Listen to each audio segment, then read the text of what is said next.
Praise the lord. చేరవచ్చిన మీకు అందరికీ యేసుకృష్ణ శుభాలు తెలియజేస్తున్నాను. ఈ దినము కొరకు ఏర్పాటు చేయబడిన లేఖన భాగము అపోస్తలుల కార్యములు 18వ అధ్యాయము 21వ వచనం.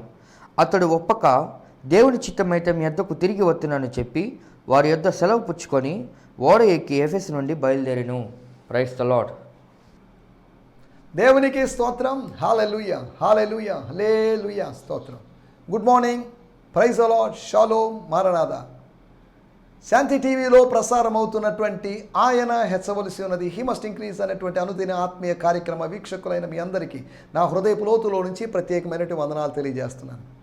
ఈ కార్యక్రమాన్ని వేరువేరు ప్రదేశాల్లోంచి వేరువేరు ప్రజలు చూస్తున్నారు. అందుని బట్టి నేను ప్రభు నామాన్ని మహిమపరుస్తున్నాను. నీ ఆహారమును నీళ్ల మీద చల్లుము. నీళ్లు అంటే జనము, ప్రజలు. ఆ జలము జనములను సూచిస్తున్నది అని ప్రకటన గ్రంథము 17వ అధ్యాయంలో రాయబడింది. కాబట్టి ఆహారాన్ని, దైవికమైన ఆహారాన్ని, వాక్యపు ఆహారాన్ని, వాక్య సత్యములు అనేటువంటి ఆహారాన్ని, అన్నాన్ని, లేకపోతే అన్నపు మెతుకుల్ని, లేకపోతే రొట్టె ముక్కలని, లేకపోతే slices of bread of the word of truth, దీన్ని నేను చల్లుతున్నాను, విసురుతున్నాను. ఏ విధంగా ఒక రైతు, ఒక కర్షకుడు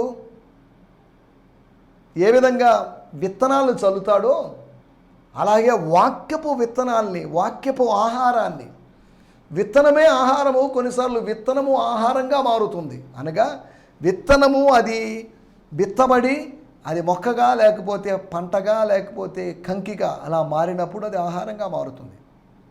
ఒక విత్తనము అనేక విత్తనాలుగా మారి అనేక మందిని పోషించేటువంటి అవకాశం ఉంది.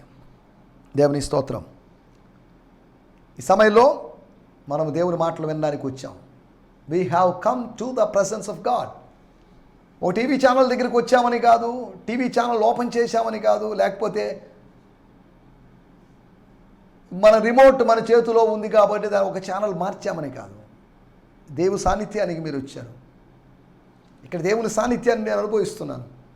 ఇక్కడ విస్తారమైన జనసమూహం లేనప్పటికీ నాకు బైబిల్ చదివి సహకరించేటువంటి బ్రదర్ షాలేం రాజు గారు ఉన్నారు. మేమిద్దరమే ఉన్నాం. మా ఇద్దరి మధ్యలో మూడో వ్యక్తిగా ఆయన ఉన్నాడు. 2-3 నా నామంలో ఎక్కడ కూడుకొని ఉంటారో వారి మధ్యలో ఉంటా అని చెప్పాను. ఒకరు ఉన్నప్పుడు కూడా ఆయన ఉన్నాడు. 2-3 దగ్గరే కాదు, ఒకరి దగ్గర ఉండడా? ఉన్నాడు. యాకోబు ఒక్కడుగా మిగిలను, కానీ యాకోబు దగ్గరికి దిగి వచ్చాడు. ఆ సింహపు గుహలో, సింహపు బోనులో దానియేలు ఒక్కడే ఉండెను. ఒకని కోసం దేవుడు తన దూతను పంపెను. దైవ సాన్నిధ్యం మన మధ్యలో. మీరు మీ ఇంట్లో ఒకరుగా ఈ కార్యక్రమాన్ని చూడొచ్చు, ఇద్దరుగా చూడొచ్చు, ముగ్గురుగా చూడొచ్చు. మీ యవన బిడ్డల్ని కూర్చోబెట్టుకొని చూడొచ్చు. వాళ్ళకి చెప్పొచ్చు, నాన్న చూడండి, నాన్న చూడండి, నాన్న ఏమన్నా దేవుడు మీతో మాట్లాడే అవకాశం ఉందేమో, నాయన వాయిస్, గాడ్స్ వాయిస్ని మీరు రికగ్నైజ్ చేసే అవకాశం ఉంది, బాబు కూర్చోండి నాన్న అని వాళ్ళని కొద్దిగా బతిమలాడుకుంటే వాళ్ళు వచ్చి కూర్చుంటారు, వింటారు. ఎంతమంది ఉన్నా, ఎన్ని వేల మంది ఉన్నా, ఎన్ని లక్షల మంది ఉన్నా, తాను ఏర్పాటు చేసుకున్న వారితో దేవుడు మాట్లాడుతూనే ఉంటాడు. వాళ్ళ ఆత్మలతో, వాళ్ళ అంతరాత్మలతో అద్వితీయుడైనటువంటి ఆత్మస్వరూపైన దేవుడు సంభాషిస్తూనే ఉంటాడు. హెబ్రీయులకు రాసిన పత్రిక 12వ అధ్యాయంలో రాయబడినట్టుగా ఆయన కుమారులతో సంభాషించినట్లుగా సంభాషిస్తున్నాడు. తండ్రి కుమారులు ఎన్నెన్నో మాట్లాడుకుంటారు. ఫిబ్రవరి నెలలో నిద్రించినటువంటి నేను, మా నాన్నగారు ఎన్నెన్నో విషయాలు మాట్లాడుకున్నాం. ఆయన ప్రభువునందు నిద్రించడానికి ముందు, కొన్ని రోజుల ముందు, కొన్ని నెలల ముందు, రోజు బాగా అనారోగ్యంగా ఉందని మిరియాల కషాయం కాస్త ఘాటుగా తాగాడు. కడుపు అంతా మండుతుంది, చాలా వేదనగా ఉంది. అప్పుడు పైన నన్ను పిలిపించి ఆయన పడుకుంటే ఆయన దగ్గర నేను పడుకొని ఆయన ఏదో చెప్తున్నాడు, వాళ్ళకి అంత ఇవ్వాలి, వీళ్ళకి అంత ఇవ్వాలి, వాళ్ళకి అని చెప్తున్నాడు. ఇప్పుడు ఎందుకు చెప్తున్నాడు నాకు అర్థం కావట్లేదు. నేను అరిచాను, ఎందుకు నాన్న పాప, ఎందుకు ఇలా చెప్పడం, ఇప్పుడు అవసరమా నీకు, వద్దు, వదిలేసి. ఆయన చనిపోతాడని అప్పుడే అనుకున్నాడు, కానీ దేవుడు ఆయన ఆయుష్ను పొడిగించాడు. కానీ దైవ సమయంలో దేవుడు తన బిడ్డల్ని, భక్తుల్ని పిలుస్తాడు. మనకు ఒక సమయాన్ని నిర్ణయించాడు. ఆ సమయంలో దేవుడు మనల్ని పిలుస్తాడు, నిన్ను నన్ను పిలుస్తాడు. ఆ సమయంలో మా మామగారు ఒక ఆయన ఉన్నారు. ఆయన తన జీవిత కాలం అంతా, యవ్వన కాలం అంతా తాగి తను ఎంజాయ్ చేసి అలా తిరిగాడు. కానీ తన వార్ధక్య దశలోకి వచ్చినప్పుడు మా రెండో మేనత్త గారి భర్త గత దినాల్లో మా ఇంట్లో ఉన్నప్పుడు ఆయన్ని చూసిన వాళ్ళు చెప్తున్నట్టు మాట, ఇచ్చిన సాక్ష్యం, మేము ఎప్పుడు వెళ్ళినా కానీ బైబిల్ ముందేసుకొని కూర్చొని చదువుతూ ప్రార్థన చేస్తూ ఉన్నాడండి. ఒక మనిషిలో ఎంత పరివర్తన కలిగింది, ఒక మనిషిని దేవుడు ఎంతగా మారుస్తాడు. యాకోబు మోసగాడని అందరూ అంటున్నారు, కానీ ఆ మోసగాడు ఆదికాండం 49వ అధ్యాయం ఎన్నిసార్లు చదివినా అతడు మోసగాడుగా మనకు కనిపించడం లేదు. అతడు మహాప్రవక్తగా మారాడు. దేవుని స్తోత్రం. అబ్రహాము ప్రవక్త అని 20వ అధ్యాయంలో చెప్పబడింది. హనోకు ప్రవచించాడు, ఆదికాండం 5వ అధ్యాయంలో చెప్పబడిన హనోకు. కానీ ఆదికాండం మొత్తంలో ఒక లాంగెస్ట్ ప్రాఫెసీ. అబ్రహాము ప్రవక్త, అతడు ప్రవచిస్తాడని కాదు, అతడు ప్రార్థన చేస్తాడని. హనోకు ప్రవక్త, అతడు ప్రవచించాడు. దేవుని స్తోత్రం. అతడు ప్రభు తానే వేవేల పరిశుద్ధులతో రావడం గురించి ప్రవచించాడు. కామన్ ప్రాఫెసీ, సెకండ్ కమింగ్ని గురించినట్టు, రెండో రాకడ గురించిన ప్రవచనం. కానీ యాకోబు మాత్రం అలా చెప్పిన ప్రాఫెసీ కాదు, 12 మంది కుమారుల గురించి ఆయన ప్రవచించాడు. 10 మంది గురించి చెప్పి మిగతా 2 గురించి నాకు దేవుని మాట రాలేదండి, దేవుడు నాకేం బయలుపరచలేదండి. వాళ్ళ గురించి ప్రార్థిస్తూ, వాళ్ళ గురించి ఆలోచిస్తూ ఉన్నప్పుడు దేవుడు ఆయన కనుల ముందు చూపించిన కొన్ని దర్శనాల్ని, ఫలాని వ్యక్తి గార్ధపం వంటివాడు, ఫలాని వ్యక్తి తోడేలు వంటివాడు, ఫలాని వ్యక్తి సింహం లాంటివాడు. చూడండి, తను ఏదైతే వింటున్నాడో, తాను ఏదైతే చూస్తున్నాడో దాన్ని చెప్పగలిగాడు. అనగా వృద్ధులైపోయిన తర్వాత అందరూ మారతారని కాదు నా మాటల యొక్క ఉద్దేశం. అలా సమయంలో మారరు అని మనం చెప్పలేము. దేవుడు మారుస్తున్నాడు. God is dealing with the people. God is dealing with his own people. తాను ఏర్పాటు చేసుకున్న వారితో ఆయన మాట్లాడుతున్నాడు. కాబట్టి ఈ సమయంలో మీ ఇంట్లో ఉన్నటువంటి వృద్ధులు ఎవరైనా ఉంటే, పెద్దవారు ఎవరైనా ఉంటే, వాళ్ళు సరిగా వినగలుగుతారో, మిషన్ పెట్టుకుంటేనే వినగలుగుతారో, లేకపోతే సరిగా వినబడుతుందో లేదో, అయినప్పటికీ కూడా they should recognise the voice of God. దేవుని స్తోత్రం. హల్లెలూయా. ఈ సమయంలో మనం దేవుని వాక్యాన్ని ఆలోచిద్దాం. నిన్న మనం కొన్ని విషయాలు ఆలోచించాం. ప్రతిరోజు ఏవో విషయాలు మనం ఆలోచిస్తున్నాం. అపోస్తల కార్యములు 18వ అధ్యాయమును ఆధారంగా చేసుకొని ప్రభు కృపను బట్టి ఇప్పటి వరకు 29 సందేశాలు అపోస్తల కార్యములు 18వ అధ్యాయంలో ఇవ్వడానికి ప్రభు నాకు సాయం చేశాడు. ఇది 30వ సందేశం. ఒకవేళ ప్రభు చిత్తమైతే ఇంకో 3-4 సందేశాలు, లేదంటే 19వ అధ్యాయానికి మనం వెళ్ళడానికి ప్రయత్నం చేస్తాం. 18 అధ్యాయాలు చెప్పడానికి ఇంచుమించు 15 నెలలు పట్టింది. తర్వాత ఇంకా 8, మన ముందు ఇంకో 9 నెలలు ఉన్నాయి, 9 అధ్యాయాలు ఉన్నాయి. నెలకు ఒక అధ్యాయం చొప్పున మనం కవర్ చేసుకుంటాం. నా ఉద్దేశం డిసెంబరు ఆ సమయానికి వచ్చేసరికి 30 రోజులు ఉంటుంది కాబట్టి, లేకపోతే నవంబర్లోపే మనం వీటన్నిటిని, ఈ అధ్యాయాలన్నీ పూర్తి చేసేసుకొని మళ్ళీ 1 నుంచి 28 దాకా, లేదా ఒక అధ్యాయంలో 2 సందేశాలు చొప్పున తీసుకొని ఇంచుమించు 2 నెలలు సమయం తీసుకొని ఎక్కడైతే మిస్ అయినాయో వాటన్నిటి చెప్పుకుంటూ వద్దామన్న ఆలోచన. అలాగైతే ఇంచుమించు 730 సందేశాలు అపోస్తల కార్యముల నుంచి ఇవ్వడానికి ప్రభు సహాయం చేశాడని చెప్పొచ్చు. దేవుని స్తోత్రం. యోహాను సువార్తలో 3 సంవత్సరాలు ఇంచుమించు 1100 సందేశాలు, అపోస్తల కార్యములో 700 సందేశాలు, మొత్తం 1800 సందేశాలు అవుతాయి ఈ సంవత్సరపు ఆఖరికి. శాంతి టీవీలో లేకపోతే ఏ ఛానల్లో అయినా కొద్దిగా చెప్పాలంటే, వాక్యం చెప్పాలంటే అది ఉచితంగా చెప్పబడేది కాదు. దానికి కొద్దిగా వెల చెల్లించాలి, దానికి అమౌంట్ అయితే ధనాన్ని చెల్లించాలి. ఆ ఛానల్ వారికి కూడా ఖర్చులు ఉంటాయి. లోకల్ ఛానల్ వాళ్ళకి డబ్బులు పే చేయాలి. వాళ్ళు యాక్ట్ వాళ్ళకి, ఆ సిటీ కేబుల్ వాళ్ళకి డబ్బులు పే చేయాలి. కనుక ఇక్కడ టీవీలో అందరూ చెప్పలేకపోతున్నారు. కారణం ఏంటంటే అందరి దగ్గర డబ్బు ఉన్నప్పటికీ అందరూ చెప్పలేకపోతున్నారు. నాలాంటి వాళ్ళ దగ్గర డబ్బు లేకపోయినప్పుడు నేను చెప్పడానికి ప్రభు సాయం చేశాడు, నన్ను ప్రోత్సహించాడు, ప్రభు నన్ను ముందుకు నెట్టాడు. ఇన్ని సంవత్సరాలుగా 2020లో స్టార్ట్ చేసిన టీవీ కార్యక్రమం 2020, 2021, 22, 23, 24 చూడండి, ఈ 5వ సంవత్సరం. 4 సంవత్సరాలు, 12 నెలలు, 48, ఇంచుమించు 51 నెలలు గడిచిపోయి 52వ నెలలో మనం ఉన్నాం. 52వ వారం కాదు, 52వ నెలలో ప్రభు ఇప్పటివరకు సహాయం చేశాడు. నాకు ఆశ్చర్యం, ఈ టీవీ కార్యక్రమానికి డబ్బులు ఎక్కడి నుంచి వచ్చాయనేది. యెహోవా ఈరే. బ్లాక్ మనీ ఏం కాదు, వైట్ మనీ, విశ్వాసుల మనీ. యెహోవా ఈరే. ప్రభు ఇచ్చాడు. దేవుని స్తోత్రం. ప్రభు ఇచ్చాడు, నేను ఛానల్ కట్టాను. దేవుని స్తోత్రం. హల్లెలూయా. ఇంకా నా తోటి దేవుజనులందరూ తీసుకొని ఈ స్టూడియోలో మేమందరం కూర్చొని వాక్యం షేర్ చేసుకోవడం, ఇవన్నీ చేయాలనే ఆలోచన ఉంది.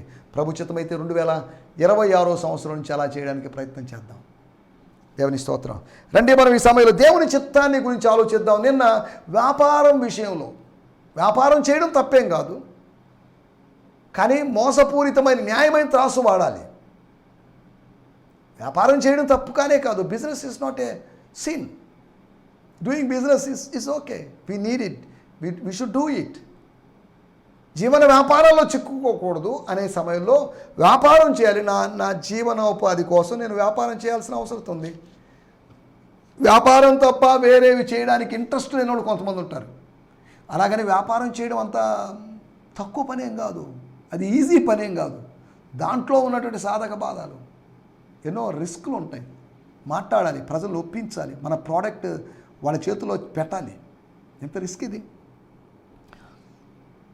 ఈ పట్టణంలో అభివృద్ధి చెందని వాళ్ళు ఏదో పట్టణంలో అభివృద్ధి చెందుతారని అనుకోవడం ఏంటి? మీరున్న పట్టణంలో దేవుడు మిమ్మల్ని ఆశీర్దిస్తాడు. ఒకళ్ళు ఆశీర్దించలేదు, పక్క పట్టణానికి వెళ్తారు. 1 సంవత్సరం ఉండి వ్యాపారం చేసుకొని లాభం సంపాదించుకొని మరలా తిరిగి వద్దాం, అక్కడే సెటిల్ అవుతామని కాదు, తిరిగి వద్దాం అనుకుంటున్నారు. 1 సంవత్సరం రోజులకే, 12 నెలల్లోకే, లేకపోతే 365 రోజుల్లో విస్తారమైన లాభం సంపాదించుకోగలరా మీరు?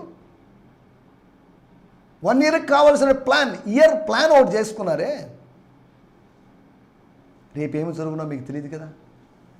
సంవత్సరాలకు కావలసినటువంటి ఆస్తి పాస్తి, లేకపోతే విస్తారమైన ధాన్యం పండింది, ధాన్యాన్ని అమ్ముకొని ధనం సంపాదించుకొని ఇంతకాలం కష్టపడ్డాం, ఇక నుంచి రిలాక్స్డ్గా ఉందాం, తింటూ తాగుతూ 3 పూటలు ఎంజాయ్ చేద్దాం, లైఫ్ ఎంజాయ్ చేద్దాం అనుకుంటుంటే ఒక వ్యక్తితో దేవుడు మాట్లాడాడు. లైఫ్ను ఎంజాయ్ చేయాలి, తప్పేం లేదు. అదే సమయంలో లైఫ్ ఇచ్చిన దేవునితో మనం ఎంజాయ్ చేయాలి. మరలా చెప్తున్నాను, జీవితాన్ని మనం ఆస్వాదించాలి. అదే సమయంలో జీవితాన్ని అనుగ్రహించిన వాడు, జీవితాన్ని భిక్షగా పెట్టిన వాడిని ఆయనతో మనము ఆస్వాదించాలి. ఆయనతో సమయం గడిపి, ఆయనతో సమయాన్ని వెచ్చించి, ఆయనకు సమయాన్ని కేటాయించి, ఆయన సాన్నిధ్యంలో మనం ఆనందించాలి, ఆస్వాదించాలి. దేవుని స్తోత్రం. హల్లెలూయా. We should enjoy life, and we should enjoy life. We should enjoy with life giving God, life provider. జీవితాన్ని అనుగ్రహించిన వ్యక్తితో మనం ఎంజాయ్ చేయాలి. లైఫ్తో మాత్రమే కాదు, లైఫ్ నేను ఇలా బతకడానికి కారణం ఆయనేనండి. Because of him I'm here, because of him I'm existing. నేను ఏమై ఉన్నానో అది ఆయన వల్లనే, దేవుని కృప వల్లనే. Because of his grace I'm what I'm. నేను ఏమై ఉన్నానో ఐ బికెమ్ అపోస్టల్. నేను అపోస్తులను అయ్యానంటే ఒక ఆఫీస్లో ప్రమోషన్ వచ్చినట్టుగా ప్రమోషన్ వచ్చలేదు. By the grace of God, grace promoted me to the post, to the office of apostleship. ఈ ఆత్మీయ కృప నన్ను అపోస్తలత్వపు స్థాయికి, అపోస్తలత్వపు శిఖరానికి తీసుకొని పోయింది. He elevated me to the office of apostle. దేవుని స్తోత్రం. దేవుడు మనల్ని శిఖరం మీద పెడతాడు. చెయ్యి పట్టి నడుపును, శిఖరముపై నిలుపును అని భక్తుడు పాడాడు.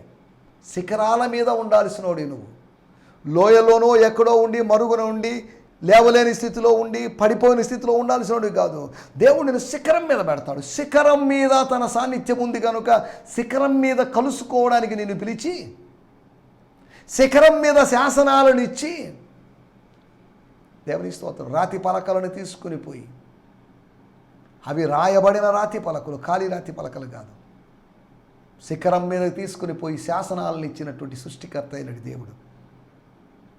ఆయన చిత్తం మోషేను మాత్రమే కాదు, మనందరినీ శిఖరం మీదకి, he want to lift up. Ararat పర్వతము మీదకి నోవహు కుటుంబాన్ని పెట్టాడు. 8 మందిని అక్కడ నిలబెట్టాడు. 3 కుమారులు, 3 కోడళ్ళు, భార్యాభర్త అనగా నోవహుని, నోవహు భార్యని శిఖరం పైన నిలబెట్టాడు. శిఖరం పైన ఎలా నిలబెట్టాడంటే, శిఖరము పైన ఓడను పెట్టి ఓడలో వీరిని నిలబెట్టాడు. మనల్ని శిఖరం మీద నిలబెట్టాలనుకుంటాడు. శ్రేష్టమైన దేవుణ్ణి మనం ఆరాధిస్తున్నాం. మనల్ని అందరూ చూడాలి. మనం ఘనత పొందాలి, మనం ఆస్వాదించబడాలి. దేశం యొక్క ఉన్నతమైన శిఖరములు స్థలముల మీదకి నేను ఎక్కించేదను. ఎక్కించి అక్కడి నుంచి తోసేస్తుందని కాదు, ఎక్కించి అక్కడ నిలబెట్టాలనుకుంటున్నాడు. దేవుని స్తోత్రం. నువ్వు లోకాన్ని చూడాలి. లోకాన్ని చూసినప్పుడు లోకమంతా తక్కువగా, లోకమంతా చిన్నదిగా, ఏమి లేదండి, ఈ శిఖరముతో పోలిస్తే లోకం ఏం లేదు, ఈ ఎత్తుతో ఈ ఔన్నత్యముతో పోలిస్తే లోకం ఏమీ లేదు అన్నట్టుగా ఉండాలి. సరే, దేవుని స్తోత్రం. హల్లెలూయా. పరిచర్య చేయడంలో దేవుని చిత్తాన్ని మనం గ్రహించాలని, శ్రమలు ప్రయాసపడుతున్న విషయంలో, ప్రభు అనుమతించినటువంటి ప్రయాసను అనుభవించిన విషయంలో, గిన్నె ఉంచాలా లేదా అనేది నా చిత్తం కాదు, గిన్నెలోనిది తాగాలా వద్దా అనేది నా చిత్తం కాదు, అది ఆయన చిత్తం. ఆయన తాగిస్తున్నాడు నా చేత, నేను తాగలేని దాన్ని ఆయన నా చేత తాగిస్తున్నాడు. గిన్నెను అందించిన వాడు గిన్నెలో ఏదో ఉంచి ఆ గిన్నెలో చేదైన దానిని కావచ్చు, మధురమైన దాన్ని కావచ్చు, ఎటువంటి పానీయానైనా పెట్టి నా చేత తాపించేటువంటి దేవుడు. దేవుని స్తోత్రం. హల్లెలూయా. నాలుగవదిగా ఆయన సహవాసం చేయడంలో దేవుని చిత్తం. దేవుని స్తోత్రం. రండి, మనం ఈ సమయంలో దేవుని వాక్యాన్ని ధ్యానించుకుందాం. మన సమయం కొద్దిగా ఉంది. ఈ దినము కూడా అపోస్తుల కార్యములు 18వ అధ్యాయము 21వ వచనాన్ని మనం ధ్యానించుకుందాం. నిన్న దేవుని చిత్తము అనేది మన టైటిల్. ఈరోజు అదే వాక్యం, మూల వాక్యం అదే, keywords is same but the title is different. Title ఏంటంటే దేవుని చిత్తానికి లోబట్టం. Obeying or yielding to God's will. అపోస్తుల కార్యములు 18వ అధ్యాయం 21వ వచనం. అతడు ఒప్పక, పౌలు అనేటువంటి ఆ సేవకుడు ఒప్పక, దేవుని చిత్తమైతే మీ యొద్దకు తిరిగి వస్తున్నానని చెప్పి వారి యొద్ద సెలవు పుచ్చుకొని ఓడ ఎక్కి ఎఫెసు నుండి బయలుదేరాను. అనగా బహుశా క్రిస్పు కావచ్చు, బహుశా టైటస్ కావచ్చు, బహుశా అకులా ప్రిస్కిలా కావచ్చు, బహుశా సోస్తేనేసు కావచ్చు, ఇంతమంది లేకపోతే ఇతర శిష్యులు, సార్ ఉండండి సార్, అయ్యగారు, ఆత్మీయ తండ్రి గారు, ఆత్మీయ నాయకుడు గారు, ఆత్మీయ బోధకులా ఉండొచ్చు కదా మా మధ్యలో కొన్ని రోజులు. Stay here, stay with us. నువ్వు మాకు ఉండడం మాకు మంచిదండి. దేవుడు నిన్ను మా మధ్యలో పంపించాడు. 2 సంవత్సరాల అనుబంధాన్ని తెంపుకొని మీరు వెళ్ళిపోతే ఎలాగా సార్ అని అన్నప్పుడు, no sorry, let me go, నన్ను పోనివ్వండి ప్లీజ్, అర్థం చేసుకోండి. I miss my wife, that's why I'm going అని కాదు. I miss my children, I miss my relatives, that's why I'm going అని కాదు. వీళ్ళని మనం మిస్ అయిపోయినా పర్లేదు. దేవుడు తనను తాను మనకు మిస్ కాకుండా, మనము లేకపోతే ఆయన మనకు దొరుకున్నట్లుగా హీఈస్ అవైలబుల్. నేను ఎక్కడ ఉన్నప్పుడు నా ఫ్యామిలీ మెంబర్స్ని మిస్ కావచ్చు, కానీ నేను ఎక్కడున్నా కానీ నా దేవుణ్ణి మిస్ కాలేను. స్తోత్రం. అన్ని చోట్ల ఉండేటువంటి దేవుడు, అన్నిటిలో ఉండే దేవుడు అని చెప్పను, ఆ థియాలజీ వేరుగా ఉంది. నా కోసం నేను ఎక్కడికి వెళ్ళినా నాతో ఉన్న దేవుడు, నా మిషనరీ ప్రయాణాల్లో నాతో ఉన్నటి దేవుడు, నా అవసరతలు తీర్చిన దేవుడు. దేవుని స్తోత్రం. హల్లెలూయా. మనం ఇక్కడ ఆలోచిస్తున్నట్టు విషయాల్లోకి వచ్చేద్దాం. అతడు ఒప్పక, ప్రభు చిత్తమైతే, దేవుని చిత్తమైతే మీ వద్దకు తిరిగి వస్తాను. నేను వచ్చి ఇంచుమించు 2 సంవత్సరాల వరకు ఉన్నాను మీ దగ్గర. ఎంత ఆశీర్వాదకరంగా ఉన్నాను, మీరెంతగా దీవించబడ్డారని చెప్పినటువంటి సాక్ష్యాలను బట్టి దేవునికి స్తోత్రం, దేవునికే మహిమ కలుగును గాక. ఆయన హెచ్చవలసి ఉన్నది, నేను తగ్గవలసి ఉన్నది అని పౌలు అన్నాడని కాదు, నేను ఇలా అనుకుంటున్నాను. ఇంచుమించు అదే భావజాలం, అదే ఉద్దేశాలతో. కాబట్టి నేను మళ్ళీ వస్తాను, రావాలని నా మనసులో ఆశ ఉంది. I go back and I will pray. ప్రార్థన చేస్తాను, దేవుడు బయలుపరుస్తాడు దాని ప్రకారం. నేను ఇంతకాలం ఉండడానికి కారణం ఒక దర్శనం బట్టి కదా. ఒకవేళ దేవుడు మరలా దర్శనం అనుగ్రహిస్తే, దర్శనంలో మిమ్మల్ని ఎవరైనా చూపిస్తే, ఆత్మీయ కుమారుడైనటువంటి యూస్తు, లేకపోతే టైటస్నో, లేకపోతే సోస్తేనేసునో, లేకపోతే క్రిస్పునో, లేకపోతే అకులా ప్రిస్కిలానో, చూడండి, ఒక్క పట్టణములో తనకి ఎంతమంది పేర్లు. అకులా ప్రిస్కిలా, అంతేకాకుండా యూస్తు, అంతేకాకుండా క్రిస్పు, అంతేకాకుండా సోస్తేనేసు. చూడండి ఎంతమందిని తాను సంపాదించుకున్నాడు. పేరు చెప్పబడిన వాళ్ళు ఎంతమంది, పేరు చెప్పబడిన వాళ్ళు ఎంతమంది ఉన్నారు. ఎక్కడికి వెళ్ళినా ప్రజలను ప్రభువు కోసం సంపాదించుకోవాలి. ప్రభువు నా మహిమార్థమై మనం ప్రజలను సంపాదించుకోవాలి. దేవుని స్తోత్రం. దేవుని చిత్తానికి లోబడ్డం. ఇప్పుడు నేను వెళ్ళడం దేవుని చిత్తం, నేను మరలా తిరిగి రావడం దేవుని చిత్తమో లేదో నాకు తెలియదు.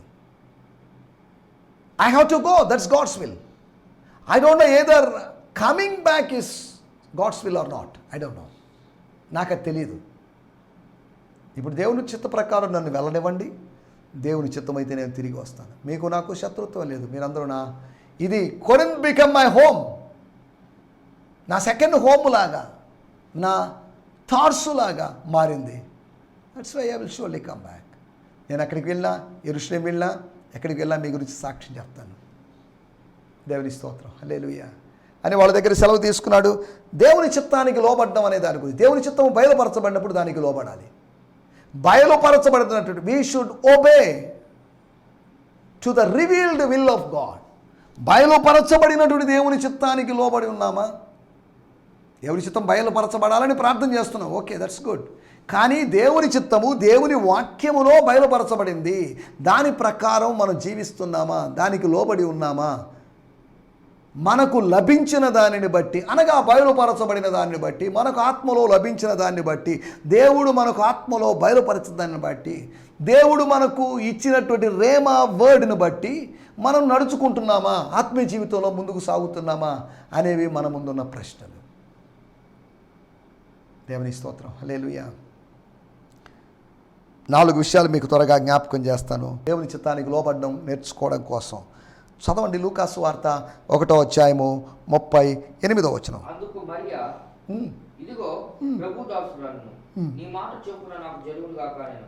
సార్, దేవదూత గారు, గాబ్రియల్ గారు, మీకు నమస్కారం సార్, మీకు వందనాలు సార్ అని ఇలా అనలేదులేండి, మీకు అర్థం కావడానికి చెప్తున్నాను. ప్రభు దూత చెప్పినట్టు సందేశం మానవ మేధస్సుతో అర్థం చేసుకోవడానికి కష్టమైనటువంటి ఒక సందేశం. ఏం చేయాలి? ఏం చెప్పాలి? ఏం చెప్పినా ఏం సమస్య అవుతుంది? అందుకని ఆమె చెప్పిన మాటలు. Then Mary responded saying, yes, I will be the mother of the Lord for the Lord. నేను ప్రభువుకు తల్లిగా ఉంటాను. అరామిక్ తర్జుమాలోని తర్జుమా ఇదన్నమాట. As his servant I accept whatever he has for me. May everything you have told me come to pass. And the angel left her. Then the angel disappeared అని అనుకోవచ్చు. మాయమైపోయాడు, అదృశ్యమైపోయాడు.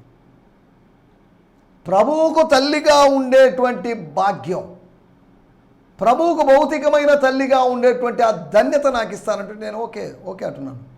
I'm saying okay, thank you. మీరు ఏది చెప్పారో అవన్నీ నెరవేరాలి. మీరు చెప్పినవన్నీ ప్రవచనాలుగా భావించి వాటి నెరవేర్పు కోసం ఎదురు చూస్తానని చెప్పింది. బయలుపరచబడినటువంటి గాబ్రియేలు దేవదూత ద్వారా బయలుపరచబడినటువంటి దైవ చిత్తానికి లోబడినటువంటి. సార్, దీని గురించి నాకు ప్రశ్నలు చాలా ఉండొచ్చు. But I commit my self to this word of prophecy. I accept this prophecy. దేవుని స్తోత్రం, దేవుని స్తోత్రం. రెండో విషయాన్ని నేను మీకు జ్ఞాపకం చేస్తాను. చదవండి యెషయా గ్రంథము 39వ అధ్యాయము 8వ వచనం. అందుకు హిజ్కియా రాజు, హిజ్కియా రాజు అంటున్నప్పుడు 38వ అధ్యాయంలో రాచపుండుతో క్యాన్సర్తో బాధపడి అంజూరపు ఆకుల ముద్ద చేసి వేయడం వలన ఈ టెక్నిక్ ఎవరు ఉపయోగించలేదు, ఏ రాజవైద్యులు చేయలేదు. ఇది యెషయా ప్రవక్త ద్వారా దేవుడు బయలుపరిస్తే సింపుల్ ట్రీట్మెంట్. ప్రకృతి ద్వారా ప్రభు అతనికి ఇచ్చినటువంటి స్వస్థత. నీ పుండు బాగా కావాలంటే నీకు ఒక 15 సంవత్సరాల ఆయుష్ ఇవ్వబడాలి అంటే, మరణా తర్వాత అతనికి క్యాన్సర్ వచ్చి చనిపోయాడని కాదు దాని అర్థం. ఈ క్యాన్సర్ని 15 సంవత్సరాలు నీ జీవితంలోకి రానియకుండా చేసి, క్యాన్సర్ని దేహములో, దేవాలయము లాంటి నీ దేహములో అనుమతించకుండా చేసి, నేను అనుమతించాను, ఇక అనుమతించను, కొన్ని రోజులు అనుమతించాను, ఇక మీదట 15 సంవత్సరాలు అనుమతించనని అనుమతించి లేక అని చెప్పి 39వ అధ్యాయము 8వ వచనం. నీవు తెలియజేసిన అయ్యా యెషయా ప్రవక్త గారు, మీకు వందనాలు సార్. మీరు తెలియజేసినటువంటి యెహోవా ఏంటట?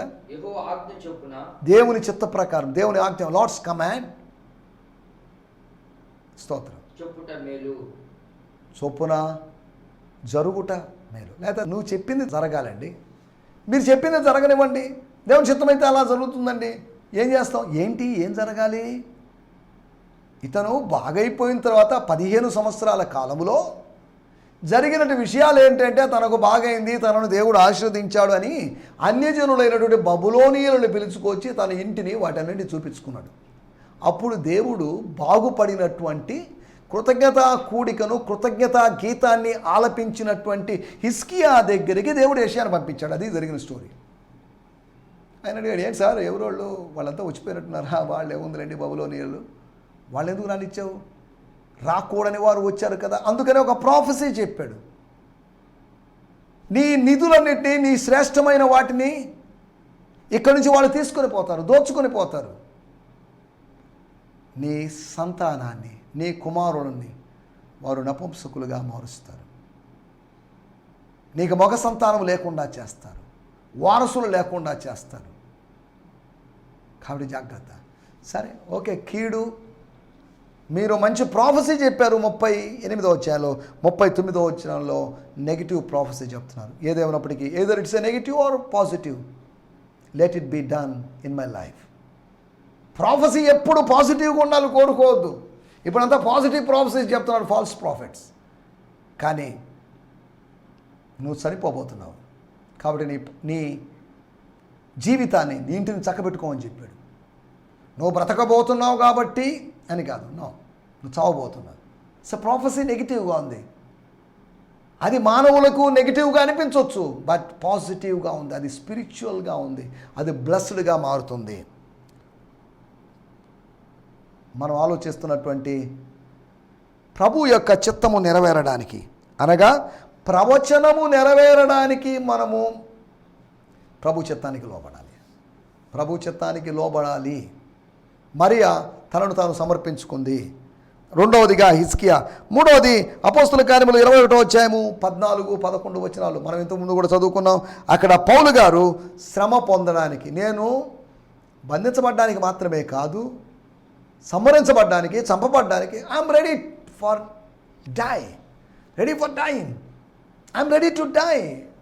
Death is not a great thing, big deal for me, I'm okay with the death, one day I should die అని మాట్లాడాడు.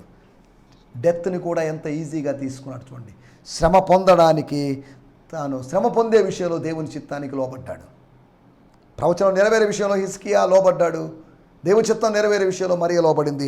చివరి విషయం మత్తయి సువార్త 1వ అధ్యాయం 24వ వచనం.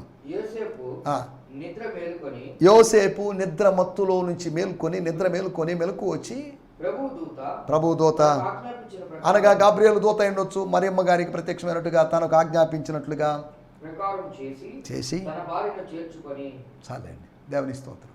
ప్రభు దూత చెప్పినట్లుగా చేశాడు, చేర్చుకున్నాడు. చేర్చుకునే విషయంలో లేకపోతే తాను తీసుకున్న తీర్మానం నుంచి తాను మారిపోయాడు. పరిశుద్ధాత్ముడు ఎప్పుడైతే జోక్యం తీసుకున్నాడో, నువ్వు తీసుకున్నట్టు ఫిజికల్ తీర్మానాలు కాకుండా ఒక స్పిరిచువల్ తీర్మానంతో ముందుకు సాగగలవు. కాబట్టి ఇలాగా మరియలాగా, హిజ్కియాలాగా, అంతేకాకుండా పౌలులాగా, యోసేపులాగా దేవుని చిత్తానికి లోబడి ముందుకు సాగడానికి ప్రభు మనకు సహాయం చేయను గాక. ఆమేన్. హల్లెలూయా. లేలుయా. ఈ సందేశము మీకు ఆశీర్వాదకరంగా ఉందని నమ్ముచున్నాము. ప్రార్థనా అవసరతల కొరకు మమ్మల్ని సంప్రదించవలసిన మా చిరునామా గిద్యోన్ మిషన్ చర్చ్, 6వ వీధి, శాంతినగర్, నెల్లూరు 4, ఆంధ్రప్రదేశ్. పిన్ 524004. మా ఫోన్ నంబర్లు 7036443613 మరి ఒక నంబర్ 9392293010. మా ఈమెయిల్ ఐడి gfihmi2015@gmail.com. దేవుడు మిమ్మును ఆశీర్వదించునుగాక. ఆమేన్.